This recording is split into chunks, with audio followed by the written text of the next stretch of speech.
साथियों नमस्कार।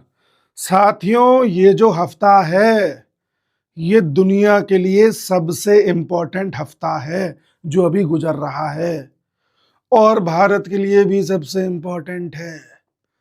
जो लोग मोदी जी को, अमित शाह जी को कवर करते हैं, कवर से मेरा मतलब है जो उनको फॉलो करते हैं या उनकी न्यूज़ को फॉलो करते हैं, उनके हर कदम को फॉलो करते हैं, उनको ये पता होगा कि ये लोग सिंबॉलिक जेस्चर्स बहुत करते हैं। कोई बड़ा कदम उठाना होगा तो किसी स्पेसिफाइड डेट को उठाते हैं। आप याद करो 2019 में धारा 370 हटी, ट्रिपल तलाक, राम मंदिर का फैसला, वो सब सावन के सोमवार में ही हो रहा था, एक के बाद एक सोमवार आ रहे थे। जैसे इस तरह से कई चीजें होती हैं, ऐसा ही हफ्ता है। साथ ही अमित शाह जी ने कुछ ऐसा किया है, वो या कुछ ऐसा कर रहे हैं कि आने वाले टाइम में, आने वाले 4-5 साल में देश के ज्यादातर लोग भाजपा से तो जुड़ेंगे ही, मतलब छोड़िए, सीधे अमित शाह से जुड़ जाएंगे। दूसरी खबर सुनिए, मैं सब एक्सप्लेन करूंगा। दूसरी खबर सुनिए, कई लोग कह रहे हैं कि मोदी जी ढीले पड़ गए हैं, उनको सबका साथ सबका विकास सूझ रहा है, उनको अब जनरल कैटेगरी के लोगों से नफरत हो गई है, मोदी जी में वो बात नहीं रही जो गुजरात के सीएम के तौर पर थी, 2002 वाले मोदी जी नहीं रहे, अब मोदी को हटाओ, योगी को लाओ। ऐसा कई लोग कह रहे हैं। मैं वीडियोस बनाता हूं तो लोग यूजीसी कर करके परेशान कर देते हैं। तो इस पर एक बात सुनिए, यूजीसी तो बहुत छोटी बात है, वो तो हट जाएगा, खैर वो बड़ी चीज नहीं है। इस समय जो मोदी का रूप है वो गुजरात के सीएम वाले मोदी से भी खतरनाक है। और तीसरी चीज सुनिए, आने वाले टाइम में जो डी डॉलराइजेशन जब गति पकड़ेगा, जब चीजें धड़ाम गिरती हुई दिखाई देंगी, तो वो गति स्टार्ट होगी जापान से, जापान की बैंक से, सेंट्रल बैंक से, क्योंकि अमेरिका उसी के साथ अपना खेल करके डॉलर को आगे बढ़ा रहा था। तो सेंट्रल बैंक डूबती दिखाएगी, आप समझ जाइएगा डी डॉलराइजेशन स्टार्ट हो गया है अच्छे तरीके से। यानी जापान, मोदी जी का मैंने बताया कि रूप अलग चल रहा है इस वक्त, और भारत में अमित शाह, ये तीनों चीजें इस हफ्ते होती दिख रही हैं। अमित शाह जी ने अभी मंडे को भारत टैक्सी के जितने भी सारथीज हैं इनसे बातचीत करी है और इनको समझाया है कि भारत टैक्सी क्या है। मैं भी अभी आपको समझाऊंगा। कोऑपरेटिव मॉडल की बात करी है इस मंडे को। आज के दिन प्रधानमंत्री मोदी इजराइल पहुंचे हैं, और इजराइल क्यों गए थे मैंने पिछले वीडियो में बताया था। और इजराइल हेक्सागन अलायंस बनाना चाहता है, जितना भी मिडिल ईस्ट है वहां पर जितना भी कट्टरपंथी इस्लाम है उसको खत्म करना चाहता है इजराइल, और भारत भी उसमें शामिल है। और सबसे मजे की बात है उसमें यूएई और सऊदी भी शामिल है, और वो हम बहुत दिनों से लगे हुए हैं सब करने में। वो यूएई, सऊदी, इजराइल और भारत सब करने में लगे हुए हैं, लेकिन अब चीजों को गति देनी है, तो मोदी जी भी इसी टाइम पर इजराइल गए हुए हैं। इजराइल के प्रधानमंत्री प्रोटोकॉल तोड़ते हुए मोदी जी का वेलकम करने पहुंचे, और इजराइल के प्रधानमंत्री के साथ कौन गई? उनकी वाइफ गई। और वाइफ के कोट का कलर देखिए आप। इजराइल के मोसाद और इजराइल भी हर चीज बड़ी डेट के हिसाब से, सिंबॉलिक जेस्चर दे करके इन सब के हिसाब से करता है। तो ये भगवा रंग का पहन के गई है, यानी कि ये संकेत दे रहे हैं कि I am with this thing. मुंह से नहीं बोली जाती कुछ चीजें, और ये संकेत दे रहे हैं कि आई एम विद यू। ठीक है। और मैंने जापान की बात बताई थी, योगी जी इस समय जापान में लैंड किए हैं। तो ये तीन देश के बड़े नेता जिन पर सबकी नजर रहती है, तीनों ही प्रधानमंत्री मटेरियल बताए जाते हैं। मोदी तो है ही है, फिर आगे योगी बनेंगे, अमित शाह बनेंगे, इस पर बात होती रहती है। तो ये समय जापान गए हुए हैं। अब आप समझ रहे हैं? समझिए। अब एक एक करके डिस्कस करते हैं। अमित शाह जी के कोऑपरेटिव मॉडल को मैं समझाऊंगा और बताऊंगा कैसे पूरा उन्होंने खेल रचा है। उससे पहले मैं आपको ये बताता हूं कि मोदी जी इजराइल में गए। इजराइल में जाते ही मोदी जी ने कहा कि जिस दिन इजराइल को भारत ने एक देश की मान्यता दी थी, यानी भारत ने रिकॉग्नाइज किया था, उसी दिन मैं पैदा हुआ था, यानी 17 सितंबर 1950, तभी हमने इजराइल को मान्यता दी थी। तो ऐसे कह के मोदी जी ने, देखो डेट का यूज यहां भी किया है। मोदी जी ने फिर वहां बातचीत करते समय India supports the Gaza piece initiative, Bharat ने कहा कि गाजा में शांति आए, हम उसके साथ हैं। साथ में भारत ने यह भी कहा कि 7 अक्टूबर 2023 को जो हमास ने दे दनादन रॉकेट बरसा के इजराइल पर अटैक किया था, हम उसका विरोध करते हैं। यानी कि उस मामले में हम इजराइल के साथ खड़े हैं, भारत ने कहा है। ठीक है, इस बात से जाहिर सी बात है इजराइल बहुत खुश हो गया होगा। तो मोदी जी पिछले टाइम 2017 में गए थे इजराइल, 10 साल बाद गए। इस पे ट्वीट भी लिखा था नेतन्याहू ने कि आपका स्वागत है, वी वेलकम यू। ठीक है, और 9 साल बाद गए, सॉरी 10 साल 9 साल वो एक ही बात है। इसके बाद मोदी जी ने ये बोला कि हम हमास के उस अटैक के खिलाफ हैं। कांग्रेस मोदी जी के खिलाफ है, उनका कहना है कि मोदी जी फिलिस्तीनियों के साथ नहीं है। अरे भाई, जब फिलिस्तीनी के पक्ष में वोट देना था तो भारत ने फिलिस्तीन के पक्ष में वोट दिया था, तो ये कांग्रेस को पता ही नहीं है। खैर ठीक है, उसके बाद मैं आपको विद टाइमलाइन दिखाता हूं। डिफेंस टाइज बढ़ाने वाले हैं हम और इजराइल के बीच में। इसके साथ ही आयुर्वेद, देखो इंटरेस्ट इन आयुर्वेद। आयुर्वेद में मैंने कितनी बार वीडियो बना के बताया है कि भारत आयुर्वेद को अब दुनिया में पहुंचाएगा, ठीक उस तरह से जैसे योग पहुंचाया है। ठीक है, तो उस पर भी बात चल रही है। इसके अलावा मोदी ने अच्छी अच्छी बातें करी है। इजराइल के पीएम ने यह कहा है कि पीएम मोदी के होने से भारत और इजराइल के संबंध बहुत अच्छे हुए हैं, और हम मोदी जी के अच्छे दोस्त तो हैं ही, साथ ही हम उन्हें भाई की तरह मानते हैं, ऐसे बात इन्होंने कही है। और यहूदी कम्युनिटी भारत में कितनी सेफ है इसके बारे में बात हुई है, वो भी मानते हैं इजराइल वाले भी, और हम भी इस बात को कह रहे थे। ठीक है, तो ये सारी बातें हुई हैं। इसके साथ ही भारत ने कहा है कि हम बहुत फर्मली इजराइल के साथ खड़े हुए हैं इस मोमेंट में जहां पर इजराइल पर अटैक हुआ था। ठीक है, इसके साथ ही पीएम मोदी को नेतन्याहू ने a great friend of Israel and a champion of Indian Israel alliance, Bharat और इजराइल के संबंध का चैंपियन बताया है।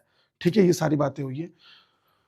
तो अभी अच्छी अच्छी बातें चल रही हैं, आगे आगे देखते हैं। कल मोदी जी की स्पीच भी है इजराइल में, क्या निकल के आता है, तो इस पर हम बाद में बात करेंगे। ठीक है, अब पाकिस्तान के पीएम शहबाज शरीफ को भारत मार देता, ऐसा ट्रंप ने कह दिया आज।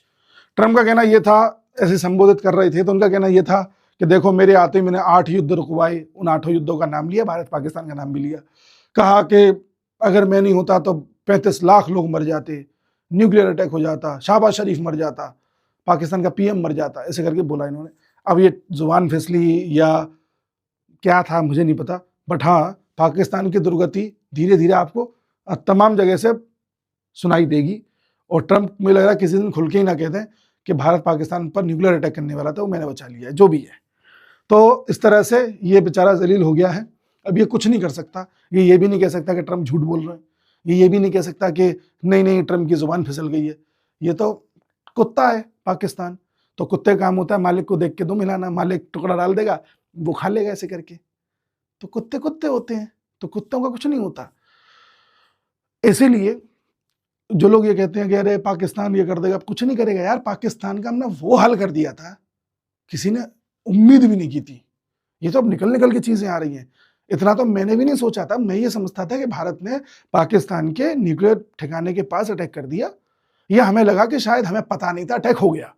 वो बाद में जैसे से प्रूफ सामने आए तो भारत ने लिटरली पाकिस्तान को ये एटलीस्ट ये बता दिया था कि अगली मिसाइल सीधे न्यूक्लियर ठिकानों पे तुम्हारे न्यूक्लियर विस्फोट में वो कर देगी, न्यूक्लियर वेपन्स में ही विस्फोट कर देगी।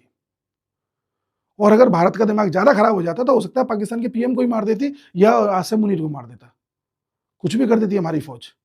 क्या कर लेता पाकिस्तान, हम उस एक्सट्रीम पे पहुंच चुके थे, सोच लीजिए। तो जो लोग कहते हैं अरे भारत कॉम्प्रोमाइज कर गया, अरे सीज फायर कर दिया, पता नहीं क्या क्या कहते हैं, वो जानते ही नहीं है भारत किस लेवल तक पहुंच गया था। तो वो धीरे धीरे पता चलता है। ठीक है, इजराइल की मैं बात क्यों कर रहा हूं, थोड़ा ये भी मैं लोगों को समझाऊं। देखिए, इजराइल में जो यूएस के एम्बेसडर है, उन्होंने एक इंटरव्यू के दौरान कहा था कि जो नील नदी है और जो यूफ्रेट नदी है, इसके पूरे बीच का क्षेत्र इजराइल कब्जा भी ले तो इसमें कोई बुराई नहीं है। तो यूएस तो साथ खड़ा सा दिखा, और इजराइल भी कह रहा है कि हम एक बनाएंगे हेक्सागन अलायंस, यानी कि इस टाइप का जो हेक्सागन होता है, इस तरह का कोई अलायंस बनाएंगे ये, जिसमें कई देश शामिल होंगे, कुछ अफ्रीका के होंगे, कुछ एशिया के होंगे। अब ये किस तरह से बनाएगा ये इजराइल ने भी नहीं बताया अभी, मतलब कुछ इस तरह से कुछ देशों को ये कवर करेंगे या जो भी है। इस हेक्सागन में कई देश शामिल किए जाएंगे, या अलायंस का नाम हेक्सागन है, कुछ क्लियर नहीं हुआ अभी इसमें। ये बोला कि इजराइल है, इंडिया है, साइप्रस है, ग्रीस है, और ग्रीस साइप्रस में भारत ने पहले ही, ग्रीस के साथ हमने भी डिफेंस एग्रीमेंट किया है मुश्किल से 20 दिन पहले, और साइप्रस में पिछले साल प्रधानमंत्री मोदी होके आए, और ये दोनों देश ऐसे हैं जो टर्की के विरोधी हैं। तो भारत भी उसी लाइन पे चल रहा है जिस लाइन पे इजराइल चल रहा है, तो दोनों मिलकर खेल कर रहे हैं। ये मैं आपको बार बार कह चुका हूं, ठीक है। भारत ने इजराइल में जाकर के आज बोला है कि हम हमास के उस हमले की निंदा करते हैं, तो भारत इनडायरेक्टली ये कह रहा है कि उसके जवाब में जो इजराइल ने कार्रवाई करी तो वो सही की, फिर वो बात अलग है, उसमें निर्दोष लोग मरे, ये फिर गलत है। तो कल को भारत अगर ऐसा करे तो जाहिर सी बात है इजराइल भी सपोर्ट करेगा, वो तो वैसे भी करता है। क्योंकि अब समझ जाओ, भारत मूड बना रहा है कि हम बगल वाले को ठोकने वाले हैं, ठीक है, और क्षेत्र विस्तार होगा हमारा। अब तुम्हें करना है तुम भी करो, ये लाइसेंस दे रहा है भारत, यूएस भी दे रहा है इनडायरेक्टली। तो ये मीटिंग इसलिए अहम है भारत और इजराइल की, ठीक है। अब आइए आप इस पर, ये भारत टैक्सी का क्या चक्कर है। देखो, अमित शाह जी ने होम मिनिस्ट्री संभाली, तो होम मिनिस्ट्री संभालते ही बड़े बड़े फैसले आए, 370, सीए, जाने क्या क्या। लोगों को लगा यार खतरनाक मिनिस्टर है, तो जो मन में आता है कर डालता है। नक्सलवाद पर कितना काबू पा लिया है आप भी जान रहे हैं। होम मिनिस्टर ने कहा है कि अगले मार्च के 31 तक हम नक्सलवाद से पूरी तरह से मुक्ति पा लेंगे, ठीक है। फिर एक मिनिस्ट्री बनती है, सहकारिता मंत्रालय, कोऑपरेटिव मिनिस्ट्री। लोगों को समझ में नहीं आया एक सहकारिता होती क्या है। लोगों को लगा कहीं ऐसा तो नहीं है कि अलग अलग मिनिस्ट्रीज में कॉर्पोरेशन बनाती हो। एक आदमी ने मेरे से ये भी पूछा था। फिर किसी को समझ में भी आया तो हाँ, कोऑपरेटिव सोसाइटी होती है, उस तरह से उनको मैनेज करने के लिए बनी होगी, तो ज्यादा ध्यान नहीं दिया इस पर। एक बार अमित शाह जी से किसी इंटरव्यूअर ने कुछ पूछा था, तो उन्होंने कहा कि होम मिनिस्टर, लोग कहते हैं कि होम मिनिस्टर बनने से तो आप बहुत खुश हो गए होगे कि आपको बहुत बड़ा पद मिल गया। तो बोले मुझे होम मिनिस्टर बनने से ज्यादा खुशी नहीं हुई थी, मुझे सबसे ज्यादा खुशी हुई जब मैं सहकारी मंत्रालय का मंत्री बना, सहकारिता का, यानी कोऑपरेटिव मिनिस्ट्री का मिनिस्टर बना। लोग तब भी नहीं समझ पाए कि अमित शाह जी इतना खुश क्यों है। अब आप समझिए आगे की कहानी। पहले आप समझिए कोऑपरेटिव होता क्या है। मान लो मेरा ये कॉलोनी है और मेरी कॉलोनी वालों से अच्छी बॉन्डिंग हो गई। मेरे पास 10 लाख रुपए हैं, सामने एक घर है, उन लोगों के पास मान लो 5 लाख रुपए हैं, किसी पे 20 लाख रुपए हैं। तो मैंने सबको समझाया कि काम करते हैं, हम जितने भी कॉलोनी वाले हैं 20 लोग, सब थोड़ा थोड़ा पैसा लगाते हैं, जिसका जितना हो सकता है। मेरे पे 10 लाख लग रहे हैं, आप पे 20 लाख लग रहे हैं, किसी पे 1 लाख रुपए लग रहा है, सब पैसा लगाते हैं। तो पता चला पैसा इकट्ठा हो गया 1 करोड़ रुपए। अब उस 1 करोड़ से हम लोग एक काम करते हैं, यहां पर एक बड़ी सी वो लगाते हैं मिल, जिसमें आटा चक्की भी होगी, पापड़ भी बनते होंगे, कुछ और भी होता होगा, इस तरह से अचार वचार ही बनता होगा। इस तरह से 5-7 काम हो रहे होंगे, मिल टाइप के लगाएंगे, बड़े स्तर पर आटा जो है बन रहा होगा, यानी गेहूं पिस रहे होंगे, ये अलग अलग तरह के आटे तैयार होते होंगे, इस तरह की मिल लगाएंगे। सबने कहा हाँ हाँ बिल्कुल सही बात है कि जैसा करते हैं। तो मैंने कहा एक काम करता हूँ, मैं अकाउंट खोल देता हूँ बैंक में, उस अकाउंट का नाम रख दूंगा, मान लीजिए पीपल्स मिल, ठीक है, उसका नाम रख दूंगा, और सब पैसा दो उसमें डाल देते हैं। हम सब ने डाल दिया पैसा, मिल खोल दी, सारे काम हो रहे हैं उसमें। मिल से प्रॉफिट आने लगा, पता चला मिल से प्रॉफिट आया 1 महीने में फर्ज कीजिए 25 लाख रुपए का। तो वो 25 लाख रुपए जिसने जितना शेयर लगाया था, जिसने जितना हिस्सा दिया था, उसके परसेंटेज के हिसाब से उसे फायदा दे दिया जाएगा वापस, ठीक है। कायदे से वो मिल चल रही है, मुनाफा कमा रही है। इस मिल का कोई एक मालिक है नहीं, कई सारे मालिक हैं, सबने मिलके पैसा लगाया, मिलके चला रहे हैं, फायदा हो रहा है मिलके बांट रहा है, नुकसान हो रहा है मिलके झेल रहे हैं। अच्छा, कोई फैसला लेना है कि भाई अभी तक इस मिल में हमने 5 तरह के आटे तैयार कर रहे हैं, ज्वार का, गेहूं का, रागी का, बाजरे का, या किसी और का भी। अब एक फैसला ये आना है कि भाई हम एक काम करते हैं, एक आटा और तैयार करते हैं किसी भी चीज का। अब ये फैसला लेना है कोई, तो फैसला कौन लेगा? यहाँ तो सब भागीदार है। तो एक बोर्ड बनाया जाता है। बोर्ड का मतलब एक बॉडी ऐसी बनाई जाती है जो फैसला लेती है। तो हम सब ने तय किया, कॉलोनी वालों ने, कि भाई एक काम करते हैं, बोर्ड बनाते हैं 5 जनों का जो सारे फैसले लेगा। तो मुझे लगा कि फलाने अंकल बहुत अच्छा फैसला लेते हैं, तो मैंने कहा अंकल आप शामिल हो जाइए, किसी को दिक्कत तो नहीं अंकल पे? किसी ने कहा नहीं अंकल को शामिल करो। मैंने कहा भैया तुम भी हो जाओ, तुमको भी बड़ा एक्सपीरियंस है। तो ऐसा सबकी रजामंदी से 5 लोग सिलेक्ट करके हमने एक बोर्ड बना दिया।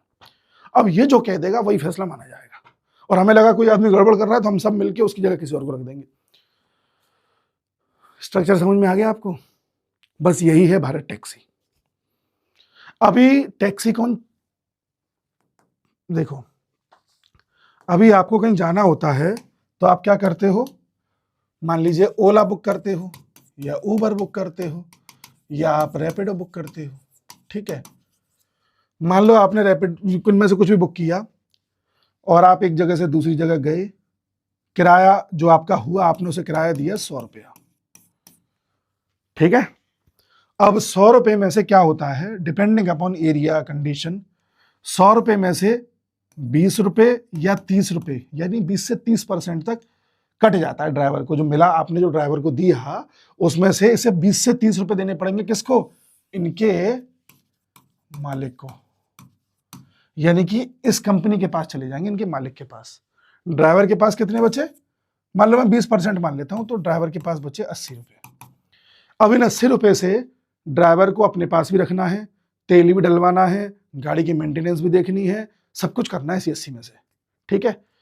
अब मान लो कोऑपरेटिव खुल गया या भारत टैक्सी खुल गया, भारत टैक्सी, भारत टैक्सी आपने बुक करी, आपका बिल बना 100 रुपये का, तो ये 100 के 100 रुपये ड्राइवर के पास चले जाएंगे।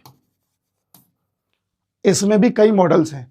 ड्राइवर कहता है नहीं मैं सिर्फ ड्राइवर बन के नहीं रहूंगा, यहां ड्राइवरों को सारथी बोला जा रहा है। सारथी ने कहा कि नहीं मुझे सारथी बन के नहीं रहना, मैं चाहता हूं कि मेरा भी हिस्सा हो इस भारत टैक्सी में। तो सरकार कह रही है अच्छा आपको भी कंपनी का हिस्सेदार बनना है, ठीक है, तो एक काम करते हैं थोड़ा पैसा आपका कटेगा। फिर पता चला इनका 10% कट गया, तो 10% किस में जाएगा, एक अकाउंट में, जो किसका अकाउंट होगा, भारत टैक्सी का। 10% इसमें चला गया, ठीक है। अब इसमें सबका पैसा जा रहा है, जितने भी ड्राइवर हैं जो कहते हैं कि हम मालिक बनना चाहते हैं, सबका पैसा जा रहा है, एक अकाउंट तैयार हो रहा है। ये किसी एक का नहीं है, जैसे यहां तो मालिक के पास चला गया, मालिक कुछ भी करे, यहां ये सबका पैसा एक जगह जमा हो रहा है। कल को बोर्ड बनेगा इनका, इनका भी बोर्ड बनेगा, कई सारे ड्राइवर सारथी होंगे, उनमें से छांट करके बोर्ड बनाया जाएगा। उस बोर्ड ने फैसला लिया कि भाई इसमें जितना ही पैसा जमा हुआ है उसकी हम जो है सबको एक एक टैक्सी और देंगे, इतना पैसा आ चुका है। तो इस ड्राइवर के तो मजे आ गए, अभी तक खुद भी चला रहा था, अब एक और टैक्सी मिल गई, पता चला इसके घर में एक और कोई चला रहा, खुद की टैक्सी हो गई इसकी। कुछ भी हो सकता है, मैं एग्जांपल दे रहा हूं। तो इस तरह से अभी जो ड्राइवर है उसको कुछ कमीशन कंपनीज को देना पड़ता है, फिर आने वाले समय में या अभी भारत टैक्सी में वो पूरा पैसा खुद भी रख सकता है, थोड़ा पैसा बैंक अकाउंट में डाल सकता है और उसका को शेयर होल्डर बन सकता है, शेयर होल्डर बन सकता है, ठीक है। और अंतर सुनिए, कभी बारिश पड़ रही है तो आपकी मजबूरी है कि आपको ओला उबर करनी पड़ेगी वरना भीग जाओगे। तो ऐसी स्थिति में क्या होता है कि बारिश का मौसम हो, तो आंधी तूफान हो, पानी भरा हुआ है ना, तो ऐसी स्थिति में रेट्स बढ़ जाते हैं अचानक से, यानी कि रेट्स ऊपर नीचे होते रहते हैं इनके। लेकिन भारत टैक्सी में रेट हमेशा सेम रहेंगे। अगर यहाँ से ताजमहल तक जाना है तो कोई भी कंडीशन हो, आंधी तूफान बारिश हो, सब बढ़िया हो, अच्छी सड़क हो, गड्ढे वाली सड़क हो, ऐसा भी रेट सेम रहेंगे, जो अन्य कंपनीज में नहीं है। और सुनिए, अन्य कंपनीज कोई मिनिमम फेयर नहीं देती, अन्य कंपनीज ये गारंटी नहीं देती कि ड्राइवर को मिनिमम इतना तो मिलेगा ही मिलेगा, नहीं देती। भारत टैक्सी गारंटी देती है कि ड्राइवर को मिनिमम इतना तो मिलेगा ही मिलेगा, ठीक है।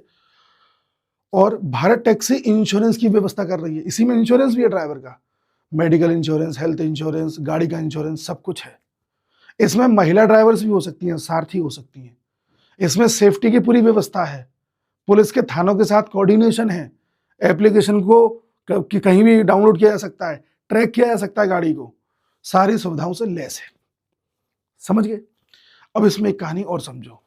मान लो अमित शाह जी यही समझा रहे थे लोग सारथियों को, चलो मैं ही समझा देता हूं, कहाँ इसमें दिखाऊंगा आपको। मान लो मैं सारथी हूं, ड्राइवर हूं, मैं गाड़ी चला रहा हूं और मैंने ये तय किया है कि मैं भी शेयर होल्डर बनूंगा। तो मैंने कह रखा है कि मेरे हर फेयर में से आप कुछ पैसा काट लिया करो। तो मैं गाड़ी चला रहा हूं, हर फेयर में से पैसा कट रहा है, जा रहा है, मैं भी शेयर होल्डर हूं, ठीक है, चल रही है। अब जब भारत टैक्सी नाम की कंपनी, अब ये कंपनी हो गई एक तरह से, वो बात अलग है, इसे सब मिलकर चला रहे हैं, सब ड्राइवर भी हैं और सब मालिक भी हैं, ठीक है। इस कंपनी को भविष्य में फायदा भी तो होगा अपने आप में कुछ, क्या पता इसके शेयर निकल आए तो हम जैसे लोग भी इसमें पैसा लगा सकते हो, क्या पता इस कंपनी को ऐड मिलने लगे, किसी ने टैक्सी पर किसी गवर्नमेंट का ऐड लगा दिया, किसी मोबाइल का ऐड लगा दिया, किसी बिस्किट का ऐड लगा दिया, कुछ भी हो सकता है, और भी तरह से प्रॉफिट हो सकता है। तो कंपनी को वो जो प्रॉफिट होगा उसका क्या, तो वो प्रॉफिट जितना भी होगा वो उसी खाते में जा रहा होगा, ठीक है। तो अमित शाह जी का कहना है कि शुरुआत के 3 साल तक ये जो प्रॉफिट जा रहा है ये किसी को नहीं मिलेगा, 3 साल तक सब्र रखना पड़ेगा। कोई ये कहने ना आए कि भाई भारत भारत टैक्सी नाम की कंपनी को जो प्रॉफिट हुआ है मुझे उस प्रॉफिट का हिस्सा चाहिए क्योंकि मैं भी शेयर होल्डर हूं। आप ये 3 साल तक कहने मत आओ, 3 साल तक ऐसे काम करो जैसे ओला उबर में करते हो। हाँ, पोर्शन आपको ज्यादा मिल रहा है, ओला उबर में उतना नहीं मिलता था, बट 3 साल तक मालिकाना वाली फीलिंग मत लेकर के आना। 3 साल बाद जितनी भी धनराशि इसमें जमा होगी, मान लो धनराशि जमा हुई 25 करोड़, तो 25 करोड़ में से 5 करोड़ तो आपका बोर्ड रख लेगा या आपका अकाउंट है सीम पड़े रहने दिया जाएगा, ठीक है, यानी 20%। इसमें से 20% तो यहीं रहेगा और बाकी जो 80% है वो सबको बांट दिया जाएगा जितने भी ड्राइवर्स हैं। समझ गए आप? तो कितना पैसा ड्राइवर्स को एक साथ मिलेगा। अच्छा, इसमें अगर आपको शेयर होल्डर बनना है, आप कहते हो कि नहीं मुझे मालिकाना वाली फील चाहिए, तो आप जैसे ही भारत टैक्सी से जुड़ते हो तो आपको 500 रुपये जमा करने हैं बस एक बार, लाइफ टाइम में एक बार।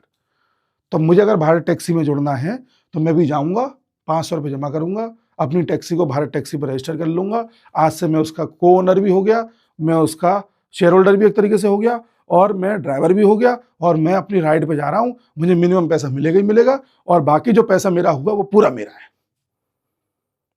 समझ गए? इस पूरे मॉडल को जहां बहुत सारे लोग मिलकर चला रहे होते हैं, इसे कोऑपरेटिव मॉडल कहते हैं। गांधी जी कहते थे कि हमें अपने देश को आगे बढ़ाना है तो इस मॉडल को आगे लेके आना पड़ेगा। ऐसे ही चलती है अमूल, जो दूध की कंपनी है, ऐसे ही लिज्जत पापड़ चलता है। अमूल में लाखों लोग हैं जो इस तरह से मिलकर के अमूल को चला रहे हैं। अब आप ये समझ गए, तो आप कह रहे हो उसमें अमित शाह जी क्या कर रहे हैं, ऐसा आप क्या हवा बना रहे हो कि अमित शाह जी की बहुत बड़ा कांड करने जा रहे हैं। अब आप आगे की बात सुनो। अभी तक भारत टैक्सी को पायलट प्रोजेक्ट के तौर पर दिल्ली एनसीआर में, थोड़ा गुजरात में कहीं कहीं चलाया गया था 10,000 टैक्सी ड्राइवर्स के साथ। अब इसमें जो रजिस्टर्ड हो गए हैं, सही आंकड़ा नहीं आया है, कहीं मुझे 3 लाख मिला है, कहीं 4 लाख मिला है, कहीं 2.5 लाख मिला है, मिनिमम 2.5 लाख तो मिला ही मिला है। तो मान लो 2.5 लाख ड्राइवर्स और जुड़ गए इससे, धीरे धीरे और जुड़ जाएंगे तो वो अलग बात है, ठीक है। अब एक बात और सुनो, भारत में इस तरह के कोऑपरेटिव मॉडल जो रजिस्टर्ड है सरकार के पास, वो 8.5 लाख कोऑपरेटिव सोसाइटीज हैं जो रजिस्टर्ड हैं, जो कोऑपरेटिव सोसाइटी हुई एक तरह से 8.5 लाख है, जिनमें से 6,60,000 काम कर रही हैं आज भी बढ़िया तरीके से। कोई छोटे स्तर पे, कोई बड़े, जैसे मेरी कॉलोनी में 20 लोग थे तो ये भी कोऑपरेटिव सोसाइटी हो गई, और यहाँ भारत टैक्सी में करोड़ों लोग होंगे तो वो भी कोऑपरेटिव सोसाइटी है, तो गिनती दोनों की 2 हो गई। तो 8.5 लाख रजिस्टर्ड हैं, 6,60,000 कार्यरत हैं। इसमें टोटल लोग कितने जुड़े हुए हैं? 32 करोड़। जो 8.5 lakh societies, cooperative societies registered हैं, उसमें लोग कितने जुड़े हुए हैं? 32 करोड़, 30 से 32 करोड़। और ये सारी सोसाइटी किसके अंतर्गत आती है? कोऑपरेटिव मिनिस्ट्री के अंतर्गत आती है। यानी कि ये 32 करोड़ लोग डायरेक्टली किससे जुड़े हुए हैं? अमित शाह से।